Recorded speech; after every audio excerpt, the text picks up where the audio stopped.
Well, I'm playing around some different music. Hopefully, some that won't get me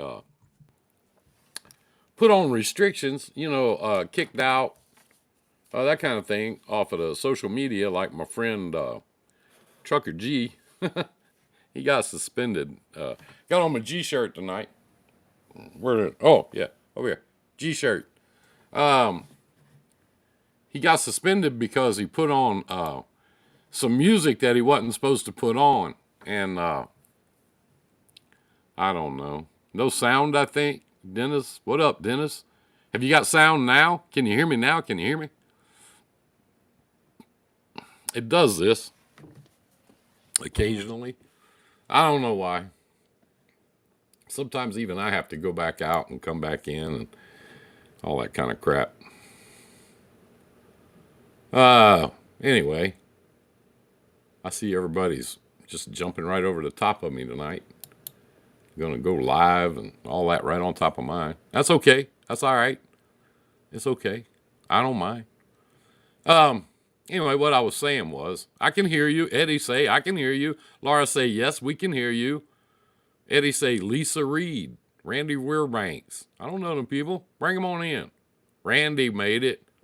Few people made it. We're going to talk tonight about legal stuff. And some of you might think that's boring, but it's really not. Not the way I talk about it, because, the way I talk about it is just really interesting, mixed in with stories and things that have happened over the years and all that stuff. Lisa, you can hear me good, good.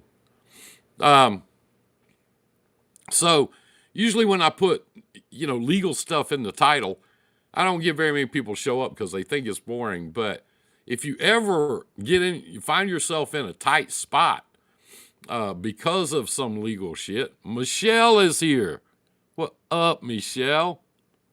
I'm so glad you're here. Um, if you ever find yourself in a tight spot because of legal stuff, then you'll know how fun it can be.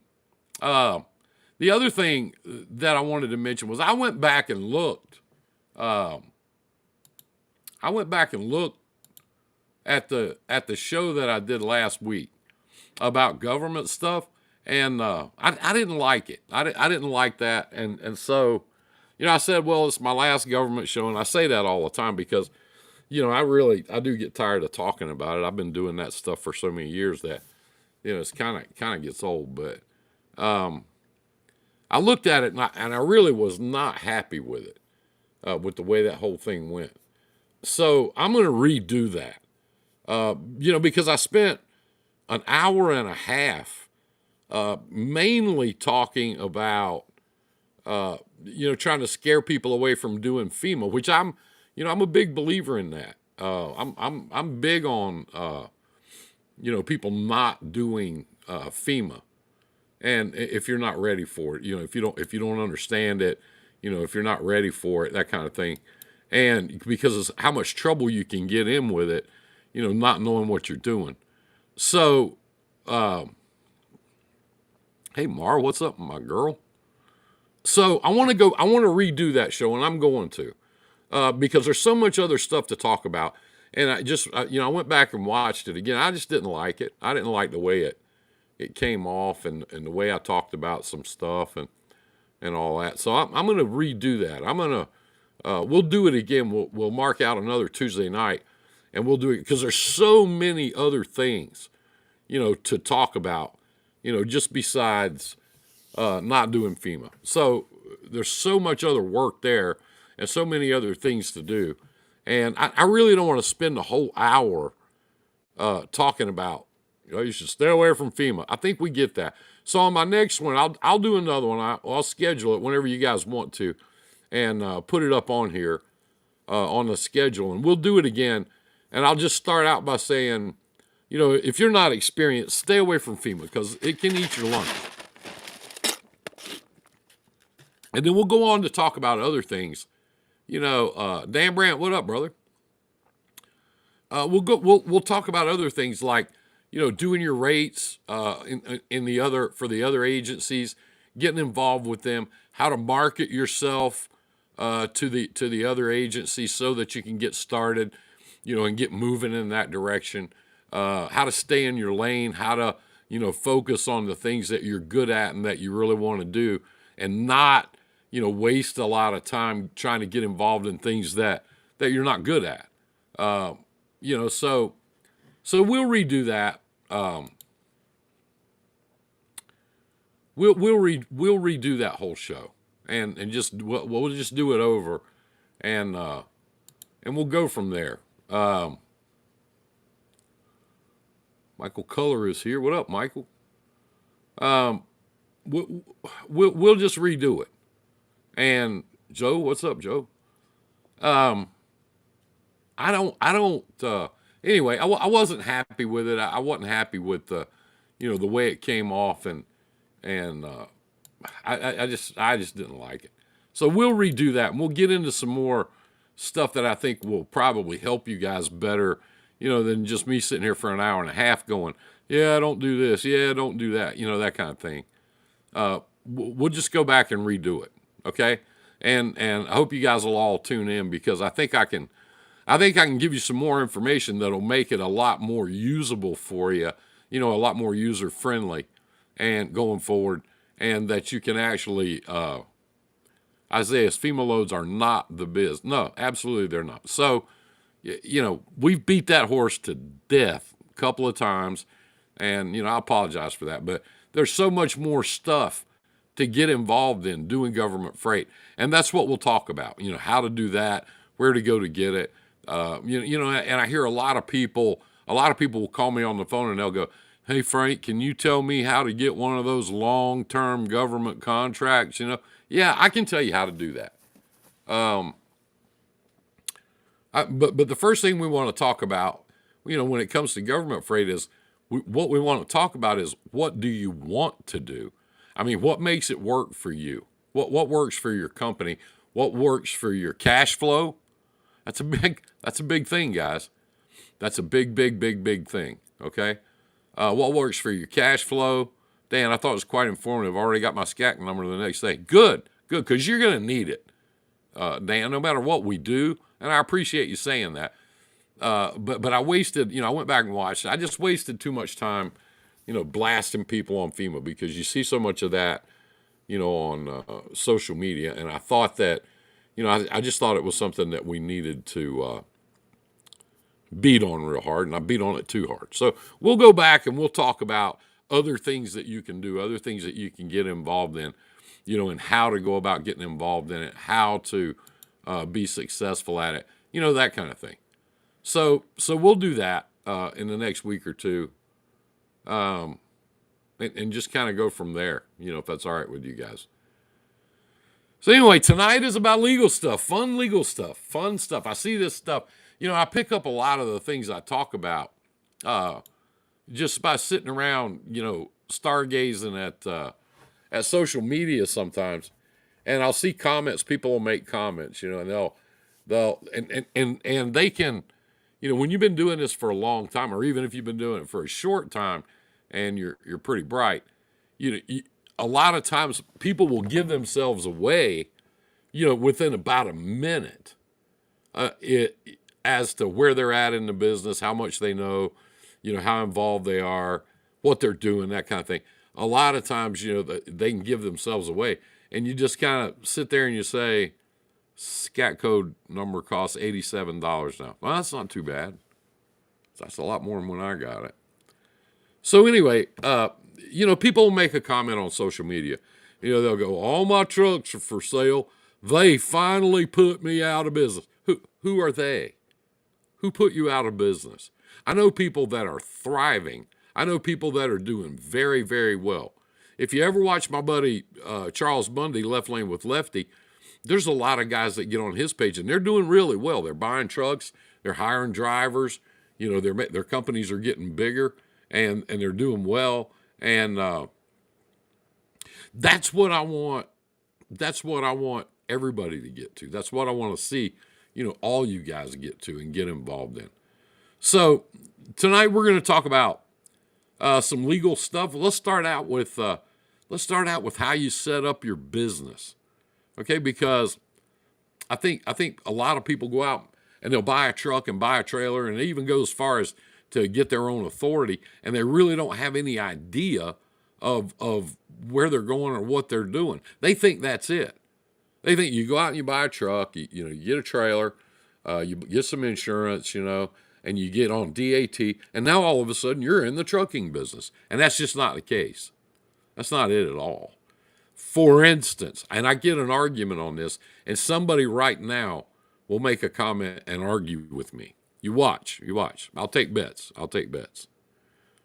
You should be incorporated, no matter what you do in transportation. If you're a broker, even if you are a dispatch service, okay? And you guys know I don't like them, but they're there, so that's that. But if you're a dispatch service, if you're a broker, if you are a trucking company with one truck or 10 trucks or 100 trucks, okay, you should be incorporated. There's a reason for that. Number one, it protects you. The only corporate structure, now here's where I get the argument. Somebody will argue with me right now. You ready? You ready for this? The only corporate structure that protects your personal financial assets, like your home, your cars, your investments, your bank account, your savings account, in the event of a bad accident and you get sued. And guys, if there's an accident that you're involved in, whether you're a broker and they get sued all the time now, or a dispatch service, they're starting to get sued also. But if there's an accident on a load that you dispatched, or on a load that you put a truck on, or on one of your loads if you're our trucking company, if there's an accident with a fatality involved, no matter who you are, who's Shanique Hunter, Laura? Where's Shanique? I thought she joined the page. No matter who you are or where you fit in that food chain, if there's an accident and you're involved in any way, shape, or form, and there's a fatality, it's an automatic $1 million and probably more. But bottom line, it's $1 million.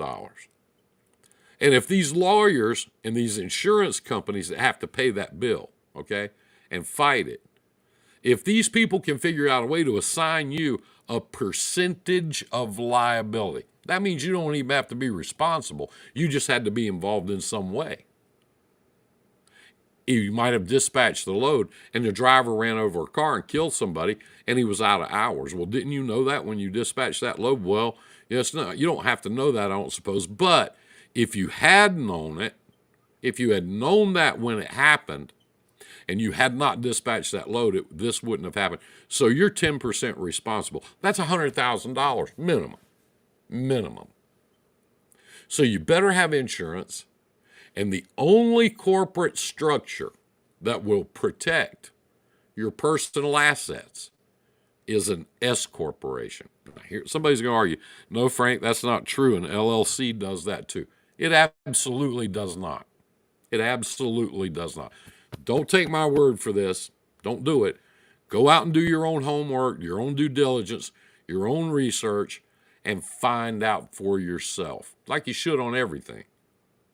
Okay, I try to always tell the truth. I hope that I'm always telling the truth as I know it. But in this case, I know that I'm 100% right. And the reason I know that is because it has happened to me. The only corporate structure that can protect your personal assets in the event of a lawsuit is an S corporation. Isaiah, do you recommend setting up two different businesses if you paid off your equipment one that's a trucking company and one that leases the equipment to the trucking company.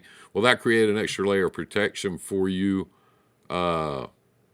See, there's my first argument. No, it don't. Well, that could create an extra layer of protection for you and your equipment from lawsuits. Yes, it will. Yes, Isaiah. No, number one, it'll create another protective layer for you. Number two, it's a great thing for your taxes.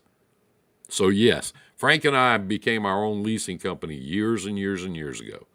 When we first started buying trailers, as a matter of fact, all the trailers we bought under we formed a separate company just for our trailer business. We put those into that company, and we leased those back either to the company trucks or to the owner-operators individually. Or I'll say S-Corp. S-Corp is the only kind of corporation. You have S-Corp, you have a C-Corp, and you have an LLC. And I was saying no to LLC protection. Okay, good. An LLC does not protect your personal assets. Now, somebody's going to argue with me. So they always do. If I go on Facebook and get on one of those pages and go, and somebody will say, what protects your personal assets? Somebody will say, LLC does, absolutely. I don't even respond to it anymore because that person's going to argue with you and fight with you. It is not true, okay? An LLC does not ever, in any stretch of the imagination, protect your personal assets. That's why they call it limited liability corporation. You still have liability. Now, when you set up an S corporation, and I'm not going to spend all night talking about your corporate structure, even though it's a very, very important part of setting up your business.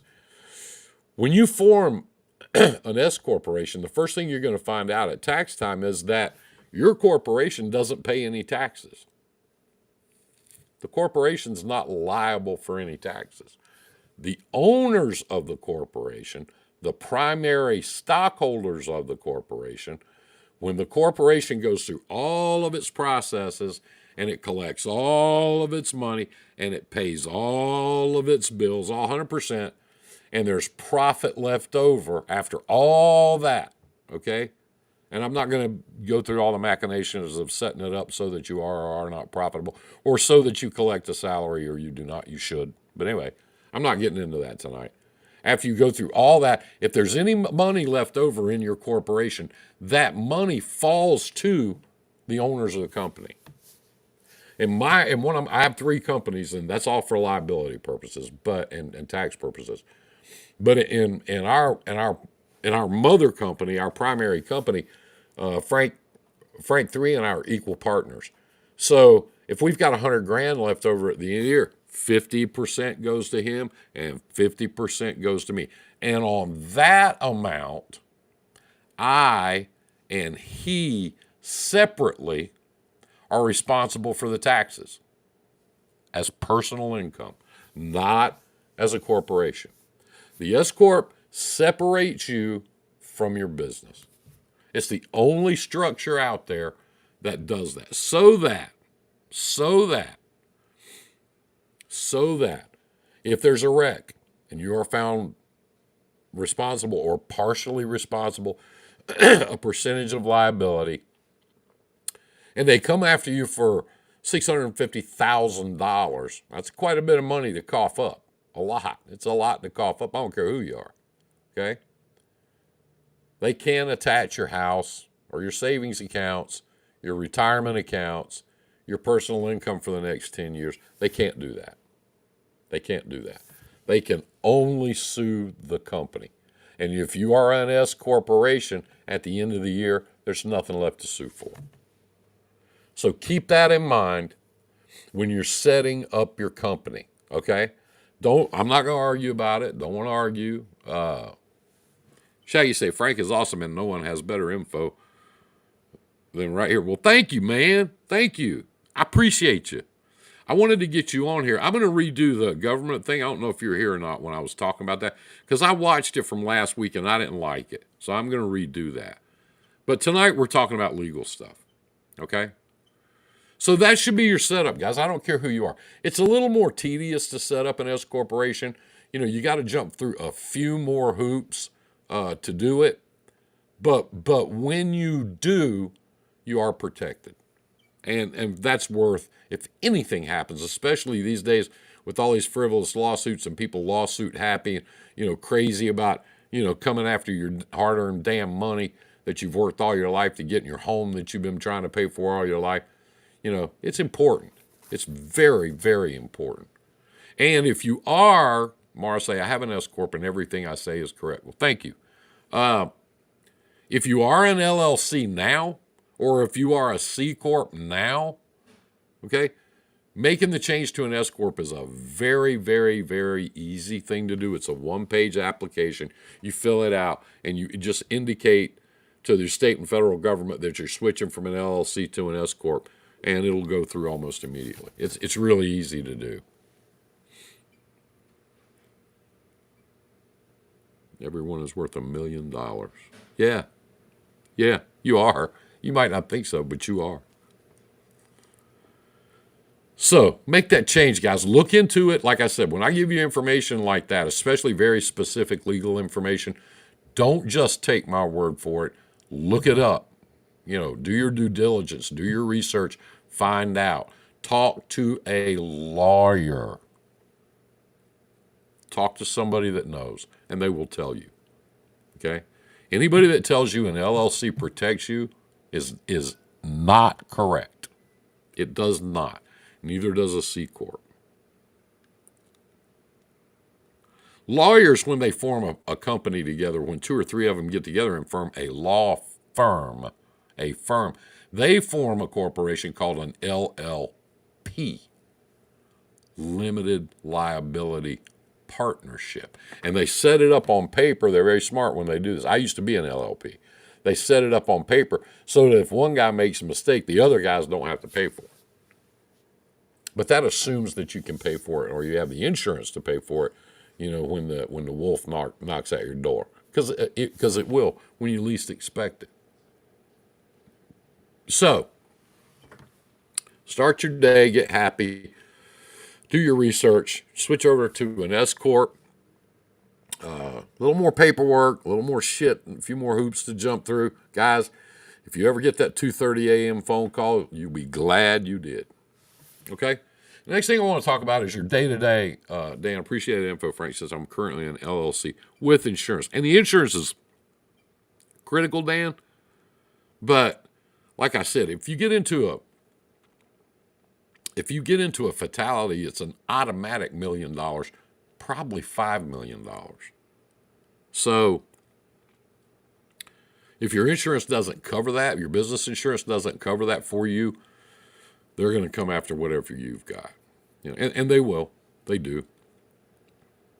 They do.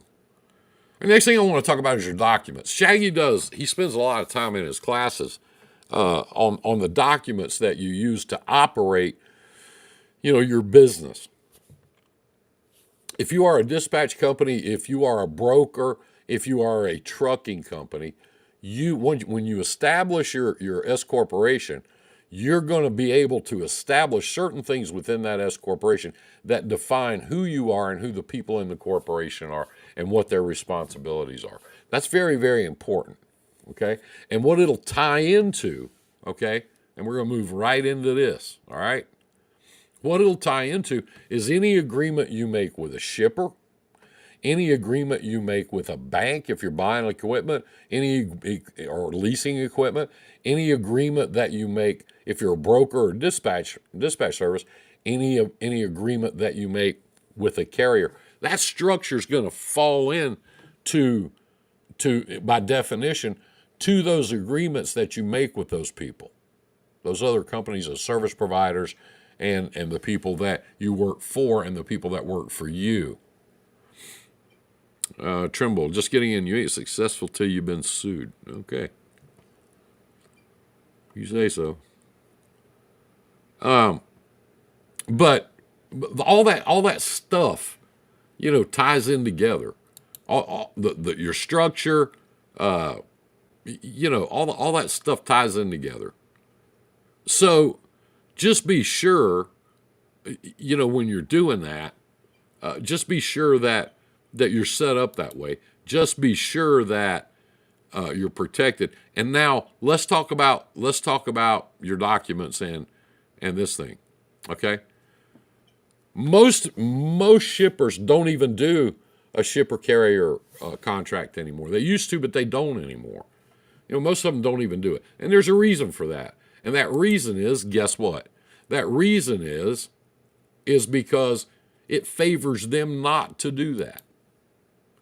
The reason is because they think that they have money to hire a lawyer and you don't.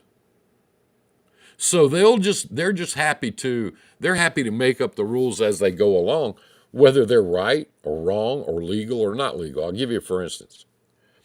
If you haul freight for TQL and you've got 8 or 10 trucks out there running up and down the road, I'm just going to throw numbers out there, okay, just for fun. And you have a claim on one of their loads for whatever, $328. If you have, with your 10 trucks, if you have hauled for them 15, 18 loads that they have not paid you for yet, they will put those payments on hold to you and to your factoring company if you use one until you pay that claim. Whether you're right, whether you're wrong, whether you contest the claim, whether you deny the claim, no matter what you do, they will put your payments on hold until you pay them their $300. They will put your payments on hold. All of them. All of them. And if you're a small carrier, if you're a little guy with, 8 or 10 trucks, that kind of thing, and you're just struggling to get by and all that, and they put, $50,000 worth of your payments on hold, you're screwed. You're screwed. Your cash flow is dead. And they count on that. That's what they lean on. That's what they believe in. They know that you can't stop what you're doing and hire a lawyer and fight them because holding your payments is illegal. It's illegal. It is absolutely illegal for them to withhold your payments. What they're supposed to do legally is pay you, and then if they're making a claim, handle that claim separately. That's not what they do because they know you can't go out and hire a lawyer. They know you can't afford to be sitting on $50,000 worth of revenue that you're not going to get. You'll go broke. You're not able to pay your fuel bill or make your payroll. They know that, okay? They know that. Jonathan is saying, but you give them permission to hold your payments when you sign up with them. Yes, you do. And we'll get into that too. But they know that you can't afford to fight them, and they lean on that. So they just do whatever they want to do.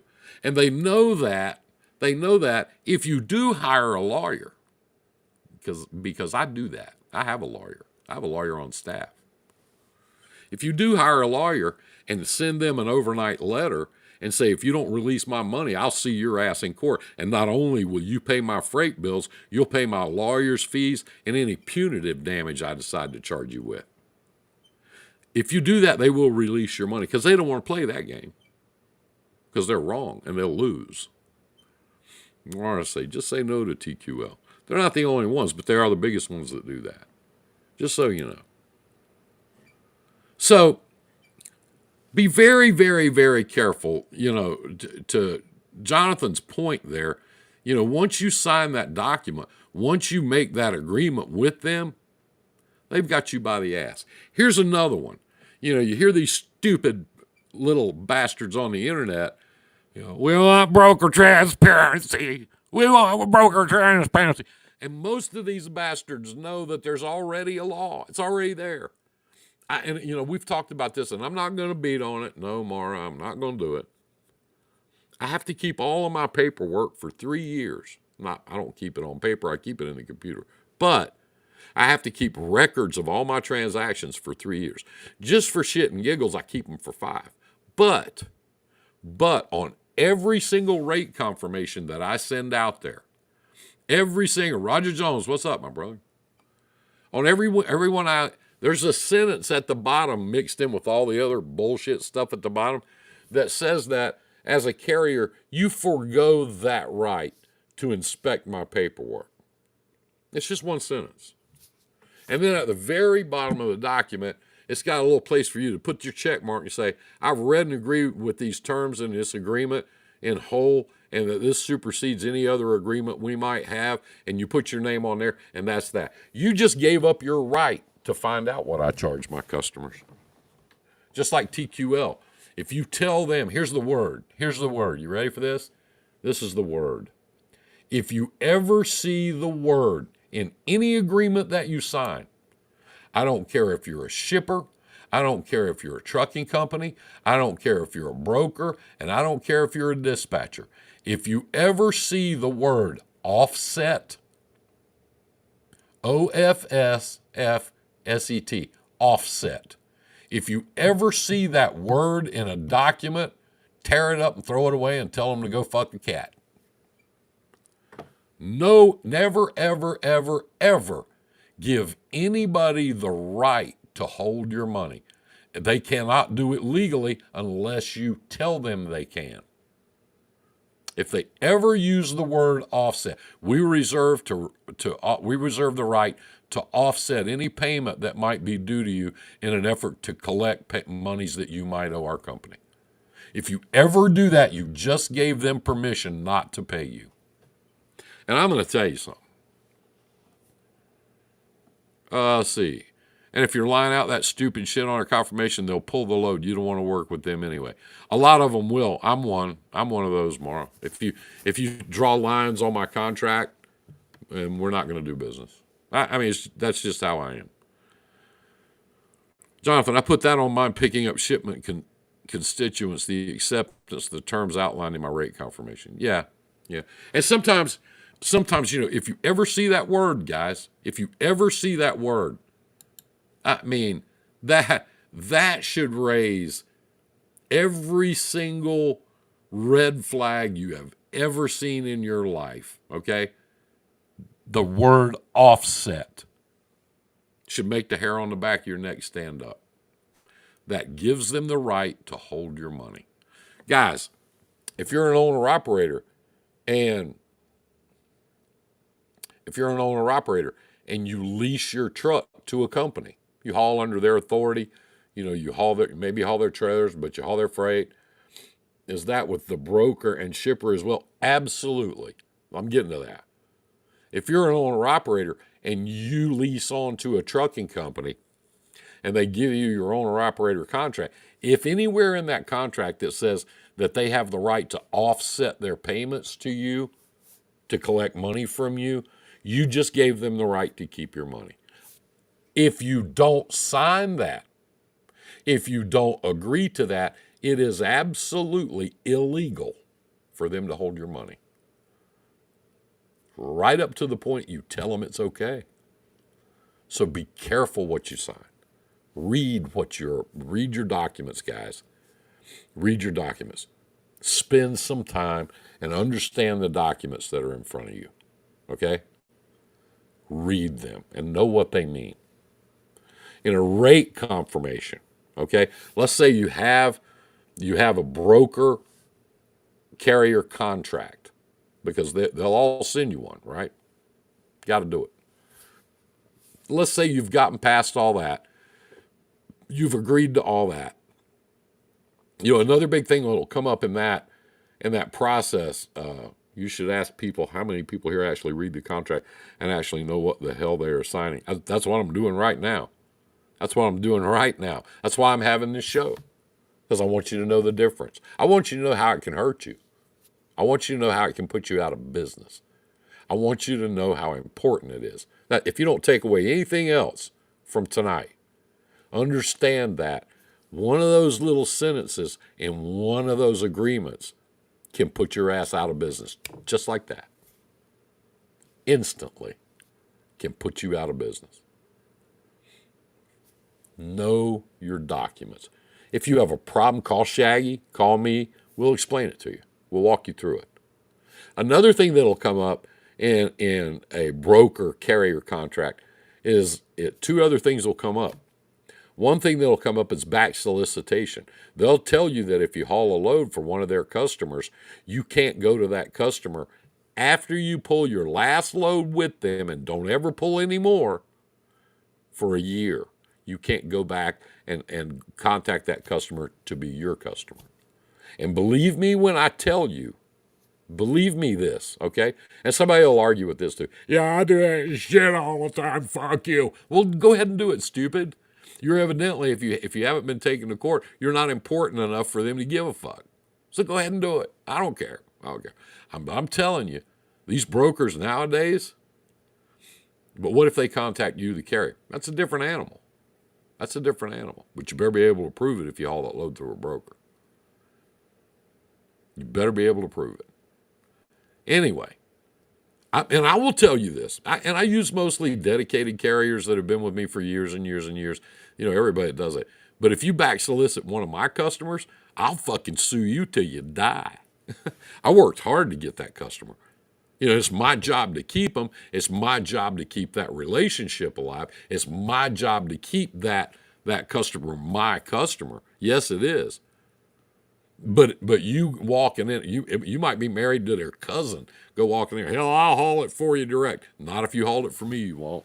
I'll take your fucking house and your car and your dreams and everything else. That's how strong I feel about the importance of brokers having rights. I went and got that customer. I spent years keeping them happy. I took them to football games. I bought them a bottle of liquor at Christmas. I sent their kids a graduation present. I call them on the phone every day when they're mad, and I call them when they're happy. And for you just to walk in there and think you can take them away from me, good luck, motherfucker. I'll come get you. You'll find that most brokers feel that way. So if you do that, or if you play some game like, well, I'm not going to do it, well, I'll send my cousin in there and he can do it. I list that too in my contract, that if you through any relationship or with knowledge of, go after one of my customers, I'll come get you. Then I'll come get you and your cousin and his mother and her cousins. Everybody. Know what you're signing, people. Understand this stuff before you jump off in the damn water. Understand what you're getting into. Read the documents. Okay? Don't let anybody offset your money. It's illegal for them to do that. There is a legal process to go through to collect a claim. There's a process. And it's pretty simple, you know, but I can tell you this, and I know this for a fact. Good evening. I know this for a fact. Walmart's got a whole room full, a great big floor full of lawyers that sit around all day, every day, and offset money and collect claims. They got a whole bunch of people that do that. And they're pros and they're good at it. Alyssa, how are you? Haven't seen you in a while. So, know your contracts, read your contracts. Guys, when you're putting your company together, when you're building your company, you know, whether you're building it from scratch or whether you're, you know, working with another company, then understand when you're putting your documents together to put out there to the world, I want you to know these things for that reason too. You know, when you're building your trucking company or when you're building your brokerage, when you're building your dispatch service, know these things, okay? Understand these things, because now as a new entity or even as an existing entity, and I hope everybody after tonight will go back and review your documents and make sure these things are in there and make sure they're correct and make sure they're worded correctly. Legal law is language. That's what it is. It's language. It's how you say something. It's how you present it. When you go to court, that's the only thing that matters. Well, gee, Mr. Griffin, you agreed to this because it says it right here. And you signed it right here. Was that your signature, sir? Yeah. Case dismissed. Have a nice day. That's what's going to happen to you.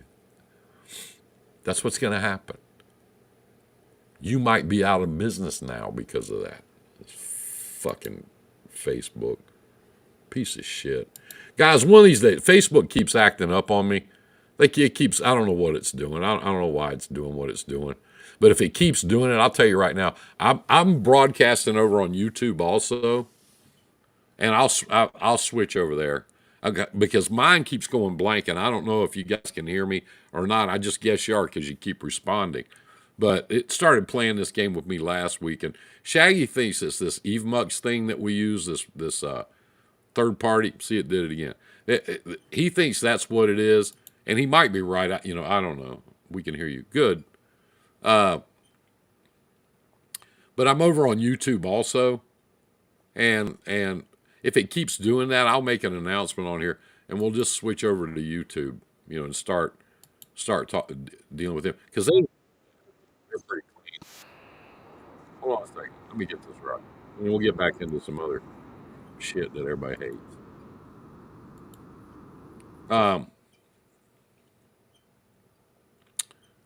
So here we go. We're right there on good old YouTube. Hold on a second. Let me turn it down.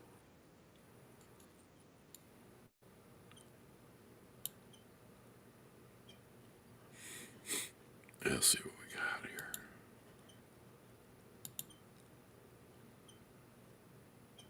A Trucker's Tale. There you are. Some reason to stay away from TQL. Kyle Williams is on there. Trucker's Tale's on there.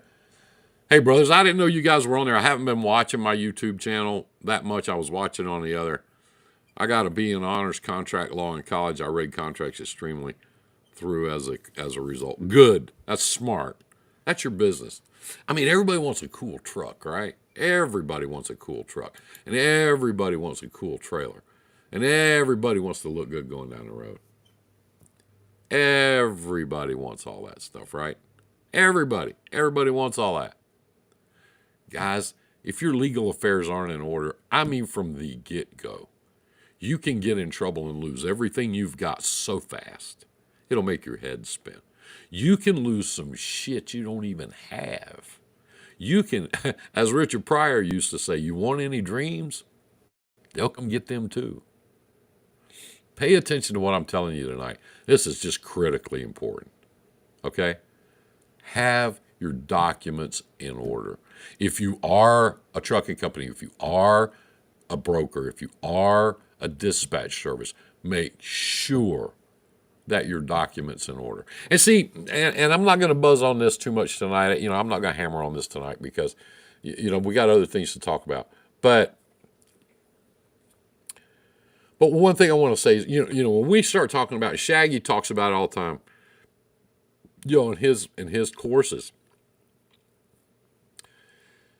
To me, a logical way of getting into these businesses, trucking, broker, dispatch service. Okay, to me, a logical way to do that, if you're gonna be a trucking company, to me, okay, the way to do that is start out as a company driver for somebody. Find yourself a good company and go to work there. Get yourself a job there. They're all hiring, every one of them.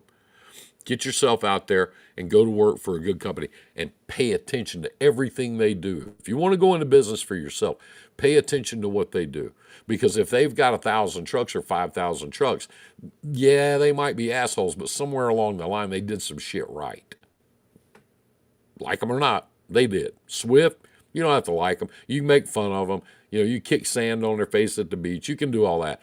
But they got 8,000 fucking trucks and you don't. So pay attention to what they do. Then after you've been a company driver, just to even see if you like it, just to see if you want to do it, okay? Then think about buying a truck. And when you do, buy a truck and lease it to a carrier. Here's why. Number one, they'll pay for your fuel every Friday. They'll pay you every Friday. You don't have to worry about billing, collecting from customers. All that. They do all that for you. They'll probably provide you with a trailer and freight to haul. So you don't have to be a salesman. You don't have to wear that hat. You don't have to be a mechanic and wear that hat. Buy your truck and lease it to them and learn how to manage that truck as a business, not as a toy, not as a fun thing. Whoever's offering you a contract, I promise you that contract is designed to favor them. Always. It's Michael Culler, Trucker's Tale. It's just my YouTube channel name. Oh, okay, I didn't know that much. Anyway, back to where I was saying. Start off as a company driver just to see if you like it. Start learning the business. Find out where you like to go, where you don't like to go, what kind of freight you like to haul, all that. Let somebody pay you to do that.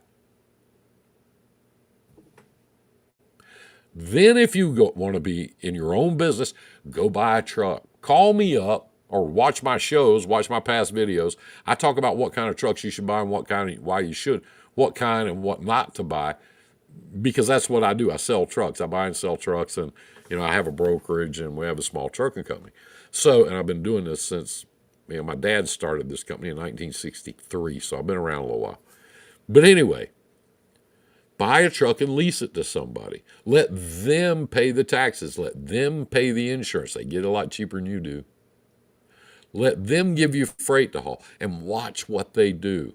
Pay attention to what they do. And then after at least 2 years, guys, 2 seasons of snow, ice and snow, 2 seasons of 100-degree temperatures in the summertime in the desert, okay? Then after that, if you still want to start your own trucking company and you've learned all these things because you were a company driver and you're an owner operator, but I get my own freight, well, good. Then go out and get your authority, because on that day you become a salesman, a bill collector, a safety manager, a maintenance manager. All those things that this other company's been doing for you, you do that now.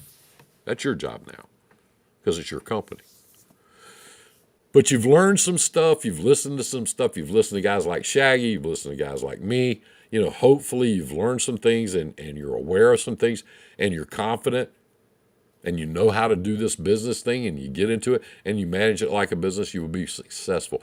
As a broker, if you want to start a brokerage, I see these things all the time. My husband's a truck driver. I want to be a broker. Why? Why do you want to be a broker? What makes you think you can be a broker? You know what they do? You know how they work? Do you know how a brokerage works internally? I mean, seriously, do you? There was a time, a real long time ago, I didn't. I thought I did, but I didn't. Do you know how it works? Do you know that you are, as a broker, what you really are is a salesperson? You are in sales and marketing. You do it all day, every day. That's all you do.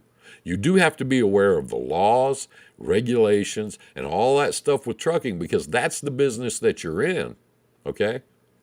But mainly what you do is you sell customers, and then when they give you some freight, if you're a good salesperson and they give you some freight, then you sell that freight to carriers. You sell all day, every day. That's what you do. And if you're a person that says, I'm not a very good salesman, you don't want to be a broker, do you? Because you're going to suck. Hold on a minute. This damn thing's in my eye. Poking me in the eye. I can't have it. There we go. Anyway, I suggest if you want to be a broker that you go to work for a brokerage. Learn how they work. Figure out how they work. You're going to have a system. You can't just broker shit and write it on a napkin and send it out to people. But Frank, I will just go and take a loan and hire a salesperson. That's what people do. That's what they do. That's what they do. Get a loan. I got a good friend. I've known him since we were kids, and he's been in the trucking business as long as I have. And his favorite thing to say is, if you're brand new and you want to get into trucking business, if you've got a lot of money, you can get into the trucking business for a year. If you've got a lot of money and really good credit, you can get in it for 2 years. He's right. I mean, guys, it's just the truth, okay? If you want to be a broker, go to work for a brokerage. Learn how they work. Figure out how they operate. You're going to have a system. You're still going to have a bond. You're still going to have insurance. You're going to have all those things. And if you think you can do it part-time, you're a bigger fool than anybody I've ever met. It is not a part-time job. I get people that call me, well, actually, I've got a beauty salon. I just want this for my side gig. And I go, yeah, you got the wrong guy. I don't want to talk to you. I'm talking to you. Shaggy talks to 10 people a week like that. That's why I don't do what Shaggy does. Because I curse at people. I teach people brand new curse words when they say shit like that to me. I do. I know I look like your happy average, 70s, 80s truck driver / hippie type, easy-go-lucky guy. I'm not. I curse at people. Like if you're one of these people and you come into a restaurant and you let your kids run around wild, I will teach those little motherfuckers brand new curse words. And when you come to my table, I'll teach you one. I do that. Anyway, and those of you that have met me and know me in person, like Mara and several others in here, uh, know that I'm telling the truth. I absolutely will do those things. Anyway, if you're going to be a broker, go to work for a brokerage and learn how a brokerage works. Learn how the company works and decide while somebody's paying you a salary if that's really a business that you want to be in. And then if you do want to be in it, then take a Shaggy course and understand that you're going to have to sell customers all day, every day, and then sell your loads to carriers all day, every day. You got to know a lot of stuff. The main thing you got to know is you got to understand is the market. You got to understand rates. You got to understand what buys and what sells. Because if you don't, if you're not competitive, number one, you'll never get any business. Number two, if you're not competitive, you'll never sell any of your business to a trucking company because your shit will be too cheap and they won't haul it for you. See? You see where I'm going with this? Guy, truck driver's wife goes, "How you gonna be a broker?" I love it when they do that. Make sure you don't sign a non-solicit, non-compete when you go to work for a brokerage firm. That's a good point. That's a good point. And a lot of them will have you do that now. And most of them won't hire you if you don't sign. Because they know you want to go into business for yourself. Because really and truly, it doesn't cost a whole lot of money to get into the brokerage business. And they know that.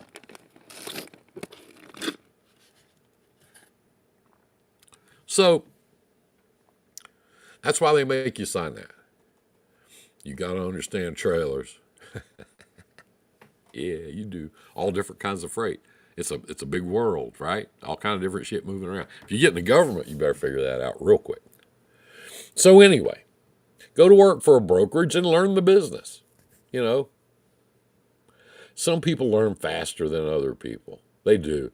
So you might want to work there 6 months, a year, 2 years. Who knows? Who knows? Then you go out and start your own company. Okay? You find out everything there is about it, and then you go start your own company.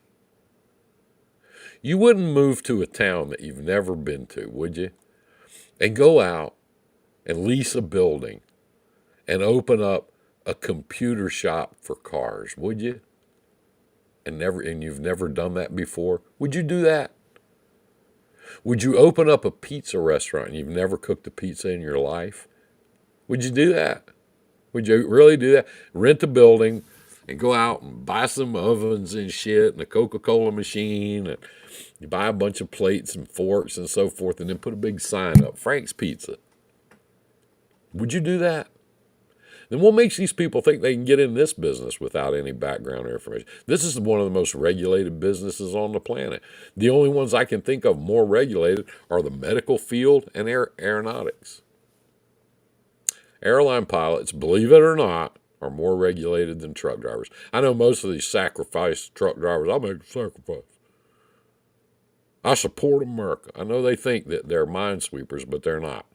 Try being an airplane pilot if you really want to know what regulations are like. So, I'm trying to help you guys. I'm trying to give you some kind of background here, and that's what I'm doing. Make sure your legal documents, if you're in the business, go back and review your stuff, guys. And if you're saying, I already have, please do it again. And think in terms of, how can this come back to bite me?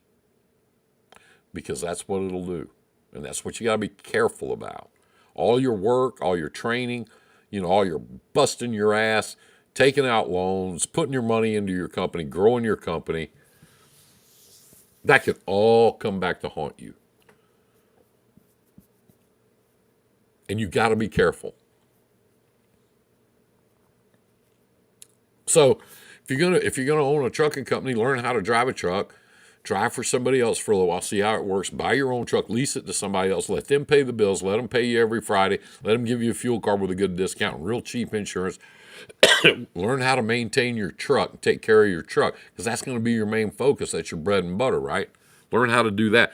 Then if you want to get your own authority and become a trucking company, that's when you're going to put on those other 5 hats that you've never had to wear before.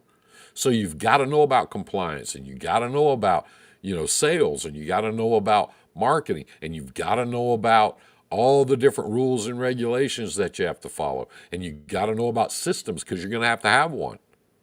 Okay. And then you got to have the money to go out and buy it and maintain it. You got to know all that stuff. I mean, you put on all these hats when you open a trucking company that you can work your way up to without just, I know a guy and I like him. He's a good guy.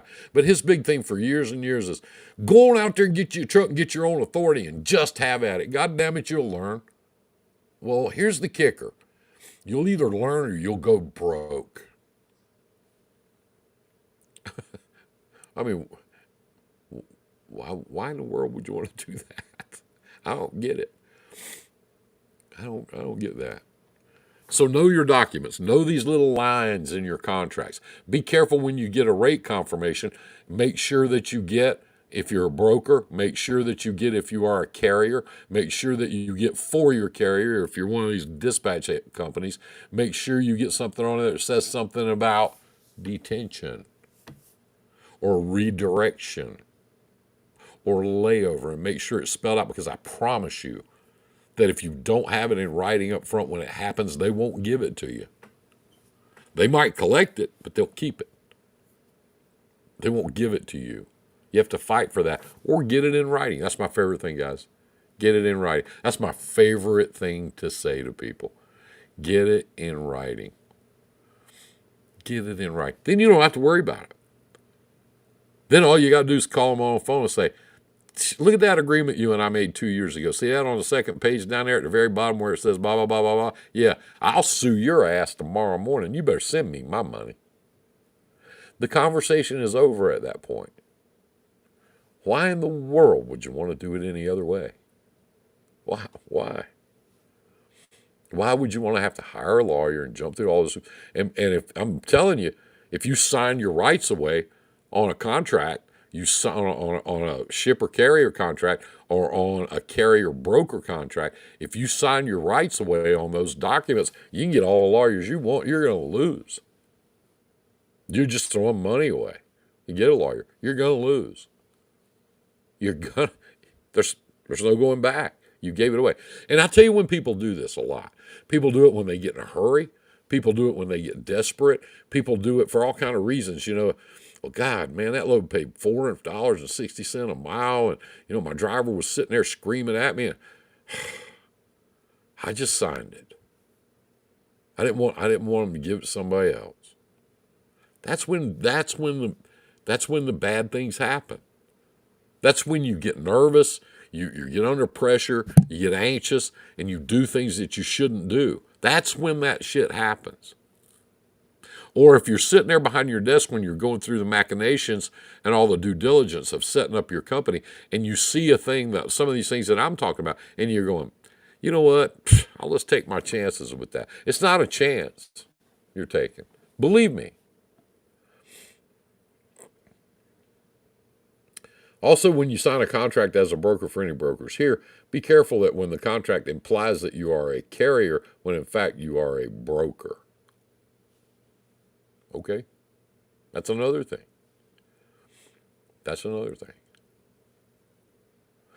Most insurance companies now won't let you commingle. It used to be, back when I did it, when I became a broker, all I did when I applied for it, and it was like $3. And I didn't have to get a bond or anything. I just sent it into the DOT.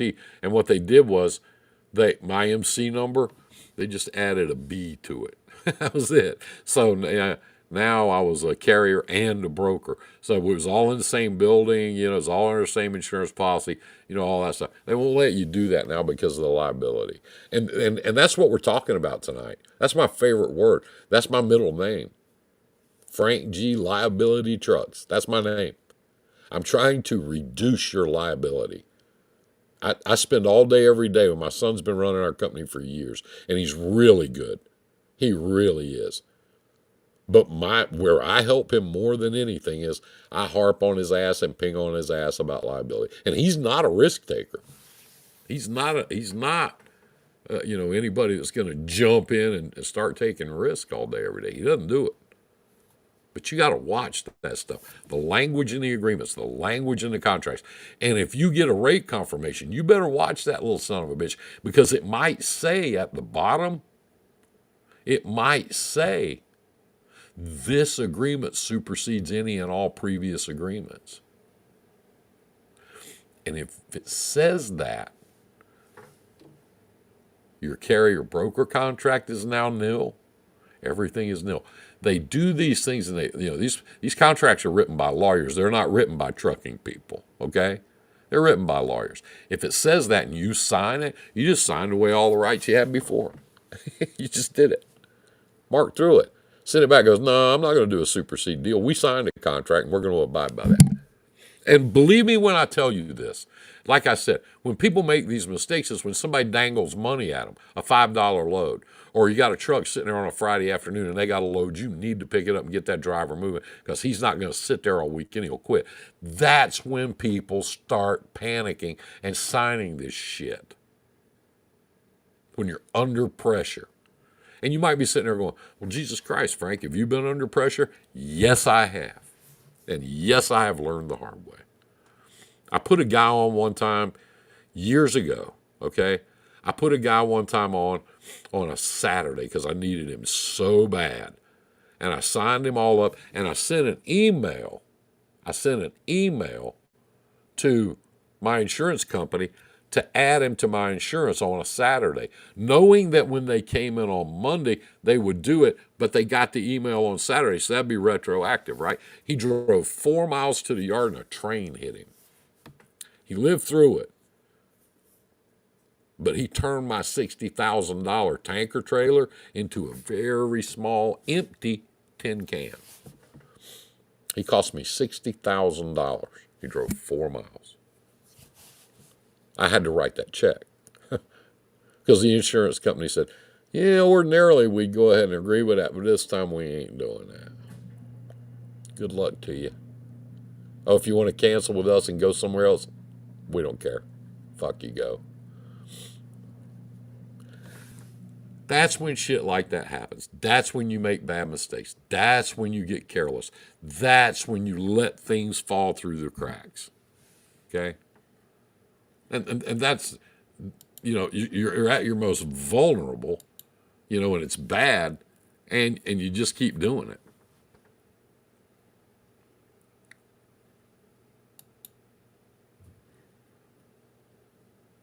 So, and Debbie Dingo, what's up, my friend? Insurance is not binding by voicemail or email. It surely is. They had done that before.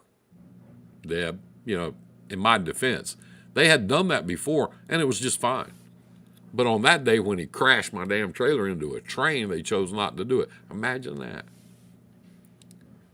It was my mistake. It was stupid. Just plain insurance. It was stupid. It was stupid. And so that's why I'm putting it out there. What about carriers who have terms and conditions? Any thoughts on this? Well, yeah. I mean, terms and conditions, that's exactly what we're talking about. Non-solicitation, payment, withholding, offsets, those are terms and conditions. If they, if you, by terms and conditions, you mean a pay period, a period to pay you, then hell yeah, get it in writing. Yeah, absolutely. I mean, if you don't, and when we're talking about teaching a broker class and teaching people how to be brokers, one of the first things I tell people is, you're a salesperson. You got to go out there and sell freight. You got to get some accounts. You got to get some business to put out there and broker. If you don't, then you're not in business. And the first thing you do before you ever call a customer on the phone, or before you ever send them an email, or before you ever go see them, or however you want to sell it, the first thing you do is you check their credit. Because you can go see them, you can sell them, you can give them little pins, you can take them out to lunch, you can do all that stuff. If they don't pay their bills, you're out of business. How are you going to pay your carriers? I don't like factoring. I never have. I've never done it. Back when I first started, we didn't have that. There was no such thing. So you just either had to pay your bills or you were not in business. And I think that's the way to go. I do. I believe that. And, I just think it's true.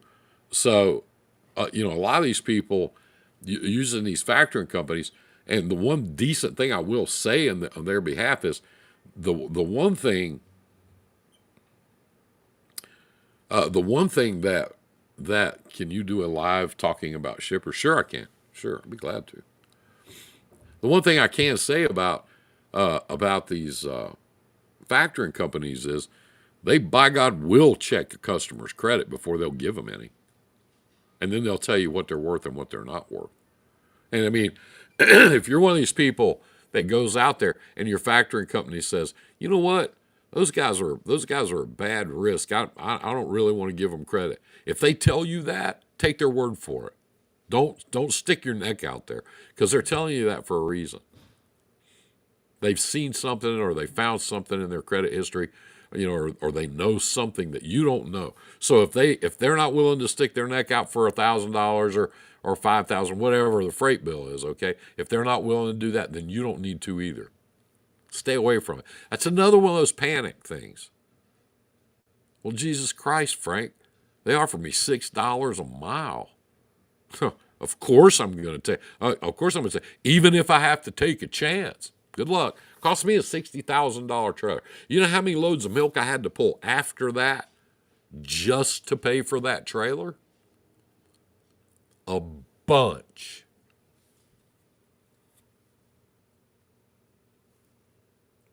I mean, I had been in business for a long time. I've been successful. I had a pretty fat bank account. I could write that check. I did not want to. It hurt. God, it hurt. It hurt as bad as writing my tax check every year. It hurt. But I had to write that check, and I had to write it right now. And it took me, I sued the insurance company, and I jumped through all the hoops and did all that, and I got most of it back, but it took me 3 years to get it back. So my question to you is, can you write that check? Can you do that?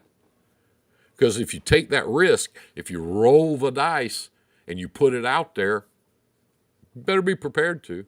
And, I always say it's kind of like in life, too, with my motorcycle buddies and, all that stuff, that if you give me an ultimatum, I'm going to take it. I am. Every time. Every fucking time. I'm going to take it.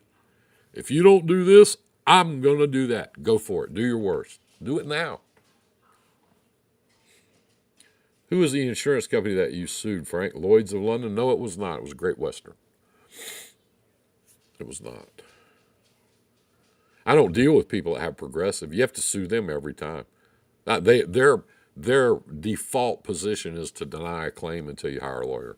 No, I don't deal with them. Not going to. I don't deal with their carriers. If you have Progressive, no point in calling Frank. He's not going to sign you up. He won't do it. We don't deal with them. They are the shit of the industry. So we don't deal with them. So, know your documents. Know your fine print. Spend a little time. Do your due diligence. Read them. And guys, don't fly by the seat of your pants, dudes and dudettes. Don't do it. It'll bite you in your ass. And, you might get away with it 6 or 7, 8, 10 times. Who knows? You might be Mr. and Mrs. Lucky. Who knows? It's that one time that bites you that can take everything you've got and put you under. It can hurt you. So pay attention to those things. And I could do 10 shows in a row, and we've already been talking for an hour and 10 minutes. I don't like to keep you guys that long. I noticed Shaggy's over there making fucking posts on Facebook because he can't help it. He's got to do that, Jesus Christ. Anyway. I could go through each one of these little things and say, here's this, here's that. The non-solicitation thing, on the offset and non-recourse and not divulging proprietary information. I could go through all those things individually and spend an hour talking about each one. But I'm not the only one doing this. You guys got to help me do that. You got to help yourselves. Okay? Be careful. Again, I said this at the top of the talk tonight. I watched the government show that I did last week, and I was not happy with that. I just didn't feel like I did, what I should have done with that thing, and so I'm going to redo that in a couple weeks. You know, we'll give it a couple weeks to kind of let the smoke clear, and I'll redo that show for you guys. I spent the whole time talking about how bad FEMA was. I think I made my point. Okay, if you're a new carrier, you're a new broker, you know, you're a new company, you don't need to mess with them. We'll move on because there's so much other stuff out there that you can get involved in, that you can be successful at, and that you can be good at, and that you can actually help build your company. There's so many other things. And what I really want to do is spend time talking about that, particularly rates. That's real complicated, you know, the rate thing. But I want to spend some time talking about that. Good night, Michelle. So we'll redo that show. We'll do that. If you guys want to talk about shippers, if you want to do that for a show, yeah, I'm happy to do that. Yeah, I'll do that. You know, shippers are a pretty important part of the business. Thanks for coming, guys. Well, I'm on YouTube, Frank G. Trucks on YouTube. It's just my name.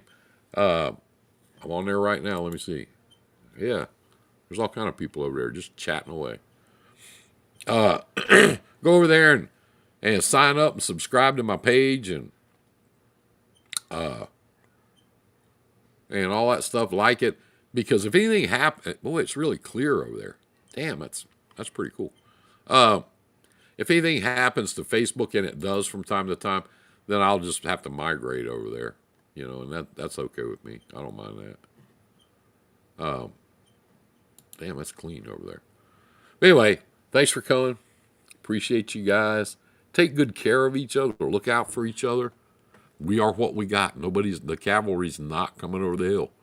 We are what we got. Government's not going to help you. Most of these boneheads on social media ain't going to help you. Okay? We are what we got. Look after each other. Take good care of each other. Stay away from bad advice that can hurt you. Don't fly by the seat of your pants. Know your business. Make the investment. Invest the time. Invest the knowledge. Know your business. And you'll be in business for a long, long, long time. I promise you will. Have a great week. Have a great night. I'll see you next week. If you guys need anything, post it in the group. We'd love to hear from you. Good night, guys. Appreciate you.